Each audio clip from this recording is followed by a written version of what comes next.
लेकिन मोहन जी, सवाल तो वो ये भी उठाएंगे ना कि आप मुख्यमंत्री हैं, एज ए मुख्यमंत्री आप ईद भी मनाएंगे, उनके साथ इफ्तार पार्टी में भी शामिल होंगे। अब आप कैसे देख रहे हैं? अगर मैं चिकित्सा की बात करूं तो क्या आपने वहां पर काम किए? अभी आप मुख्यमंत्री हैं और जो समय मुख्यमंत्री के तौर पर आपने गुजारा, किस तरीके से आप देख रहे हैं?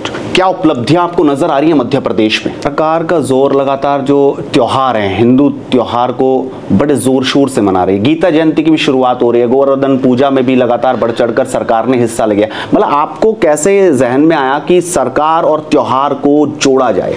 नमस्कार, स्वागत है आपका एडवांस इंडिया पर। मैं हूं नवीन चौहान।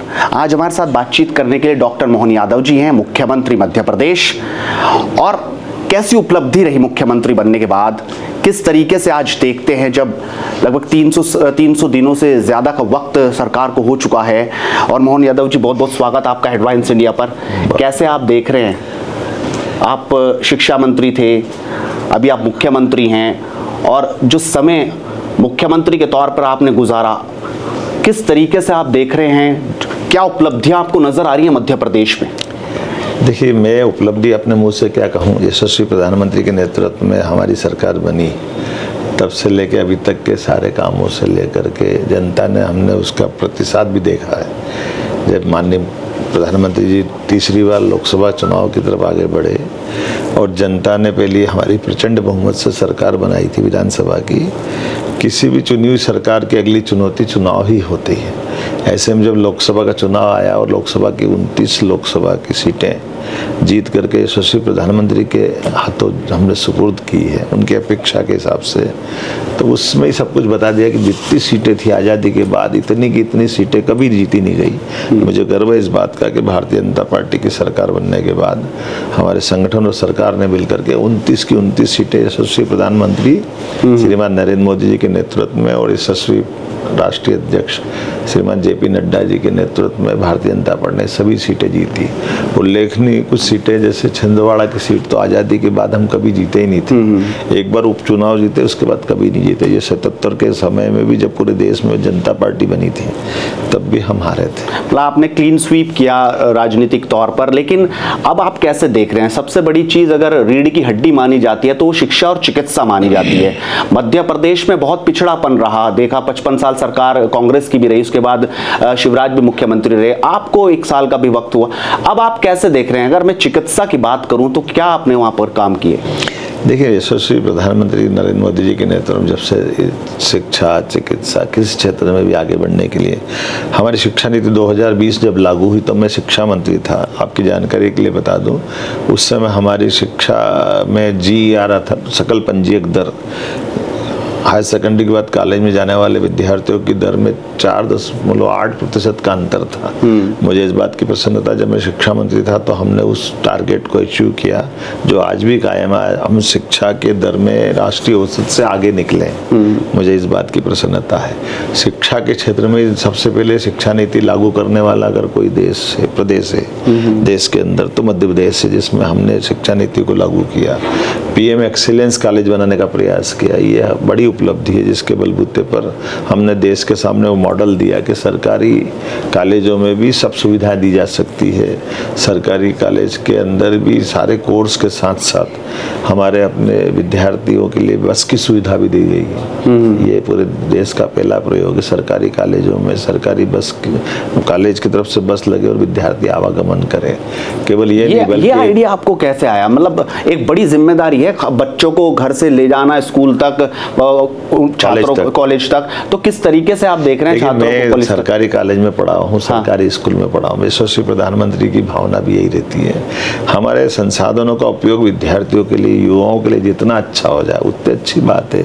इसमें गलत कुछ भी नहीं है। मैं तो चाहूँगा कि सब लोग इस चीज़ को फॉलो करें, क्योंकि आप देखिएगा कोई अकेला स्कूटर से, मोटरसाइकिल से, कोई अपनी गाड़ी से आता है, उसको कितना लोड पड़ता है। कई बहन बेटियाँ, हमारी बच्चियाँ जो कॉलेज में पढ़ने वाली रहती है, वो ऑटो या कई और साधन से किराए से आती है, काफी लोड पड़ता है। लेकिन ये अगर हम सामूहिक रूप से बस लगा लेते हैं तो बस के आधार पर एक तरह से एक तो समय की समयबद्धता हो जाती है, क्लास में समय पे आने जाने में सुविधा हो जाती है, हर मौसम में बहुत सुविधा से जा सकते हैं और सस्ता भी पड़ता है, इसमें गलत नहीं है।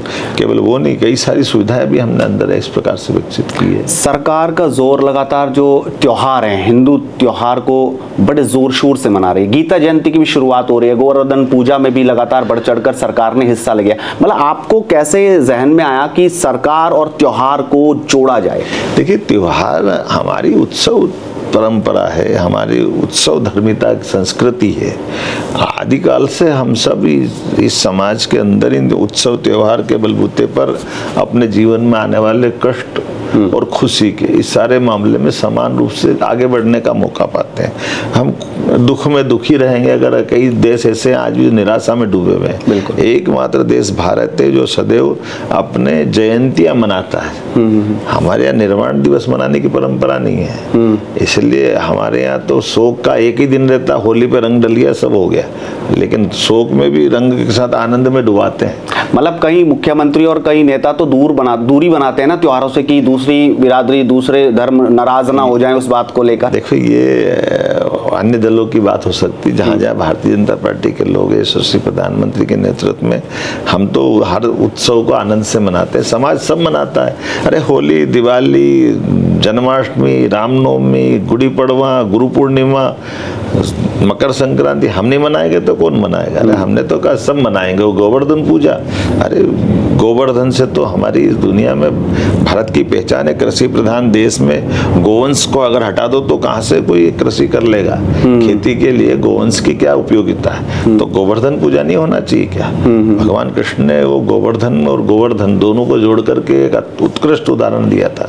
भगवान ने गाय के साथ अपना नाम जोड़ करके गोपाल करके जीवन में इस बात को एहसास कराया कि गोपाल सब है जो गाय पाले, और जिनके घर में गाय का कुल वो घर घर गोकुल है।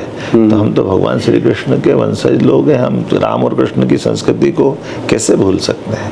ये तो हमारे रोम रोम में समाई हुई है, इसमें कोई धर्म की बाध्यता भी नहीं, ये सबको लेके चलने की बात है। इसलिए सारे त्योहार आनंद से मनना चाहिए। मुझे तो इस बात की प्रसन्नता, गोवर्धन में कई मुस्लिम समाज के लोग भी शामिल हुए और वो अपने आप को गोपाल कहलाना भी पसंद करते, इससे अच्छी क्या बात है? अब गीता जयंती भी मनाएंगे, हम तो धूमधाम से मनाएंगे। भगवान ने मतलब आप गीता जयंती को मारने के बाद शिक्षा की महत्ता क्या है 5000 साल पहले बताई। आए तो वो छोटे गांव गोपाल, वृंदावन और गोकुल से थे, लेकिन कंस के मारने के बाद पराक्रम उनका देखिए, लेकिन उस पराक्रम के बाद भी उनकी भावना और समाज की चैतन्यता देखिए कि भगवान को शिक्षा दीक्षा के लिए प्रेरित किया गया। वो चाहते तो राजा उसी समय बन जाते, लेकिन उन्हें शिक्षा की महत्ता का दर उज्जैन में आकर मध्य प्रदेश की धरती पर शिक्षा ग्रहण की, और उनने उस शिक्षा के बलबूते पर महाभारत के युद्ध में अपने मुख से उस भीषण युद्ध में अगर गीता का पवित्र ग्रंथ हम सबको दिया है, तो ऐसी पवित्र गीता की जयंती मनाते तो कर्मवाद की शिक्षा ही तो दे रहे हैं, उसमें गलत क्या है? गीता के एक एक श्लोक दुनिया के सभी क्रांतिकारियों के जीवन में बदलाव लाते हैं। महात्मा गांधी जी ने स्वयं अपनी जीवनी में कहा है कि गीता, महात्मा गांधी क्या, कांग्रेस के राष्ट्रीय अध्यक्ष पंडित मदन मोहन मालवीय, लाला लाजपत राय, सबने इस बात की महत्ता दी। अब बड़ा दुर्भाग्य के साथ कहना पड़ा, उनके वंशज कांग्रेस के आज के नियंता कह रहे हैं कि गीता जयंती क्यों मना रहे हो?